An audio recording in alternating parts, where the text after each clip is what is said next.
पंचसखा श्री श्री अच्युतानंद महापुरुष ये कलिजुगे आज जहाँ सब घटी चलुची ता संबंध में हजार हजार वर्ष पूर्व भविष्यवाणी लिखि जाइछन्ति। 13 जन्म रहस्य आमको अनेक अजଣା कथा एवं ए कलिजुगे भगवान विभिन्न जन्मर रहस्य एवं विभिन्न अवतार संबंध में सूचना देइछन्ति। यह सहित ए कलिजुगर मुक्ति पाइबा हेले आमको कौन करने को पड़िबो ता विस्तार रूपे विभिन्न पद्य माध्यम आमको बुझाई कहिछन्ति। तेबे आसंतु आम्भे शुणिबा 13 जन्म रहस्य द्वितीय अध्याय और प्रथम अध्याय जो मैंने शुणी नाहंती प्लेलिस्ट को जाए निश्चय शुणिबे। आउ जो मैंने आम चैनल को नुआ आसिचंती सेमान को मोर अनुरोध सब्सक्राइब करने को भूलिबे नहीं एवं वीडियोटी जदि भल लगिबो निश्चय लाइक शेयर एवं कमेंट करिवे। जय जगन्नाथ। तेबे आसंतु शुणिबा 13 जन्म रहस्य। ओम उत्पत्ति तिथि संहार कर्ता लोकेषु विस्तृत विश्व स्रष्टा महातेज लोकाभीष्ट वरप्रद तस्यं रूपं महादिव्यं पंचस्य दशबाहुकं सरस्वत्या श्रिया पूज्य पादं धायत दिवानिशम्। ओं वंदे महापुरुष ते चरणारविंदम। 13 जन्म शरणम द्वितीय बोली। बाघसूतंकर हेव महाधन भार्गवी कूଳରେ जही तही 3 शास्त्र प्राप्त होइब मोर भक्तकु तही।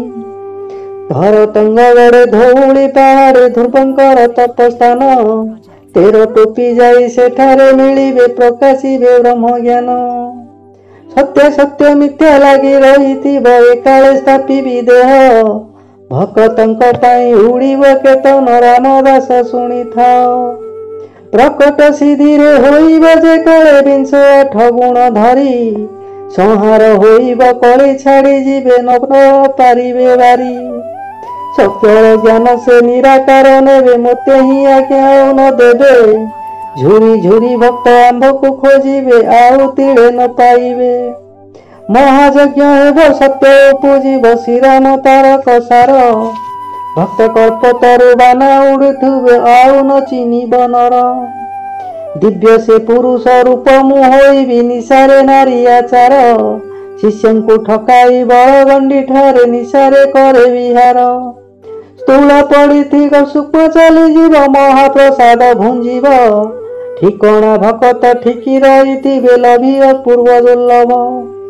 कार्तिक सावित्री व्रत होइबणा सांख्य व्रत मान जेत रूप तरे रही सकल साधि भुवन गहने अच्युत्य। अनंत भक्तटी गंजा सहर रे बक्षरे ग्रामे रही अनंत गोपाल प्रापति होइबे कलकी देखिबे जाई। केते सत्य थिबे अज्ञानी होइबे न अक्षरे सुत भक्त नाम निरंतर जपुथिब सेई कहई दिन अच्युत्य।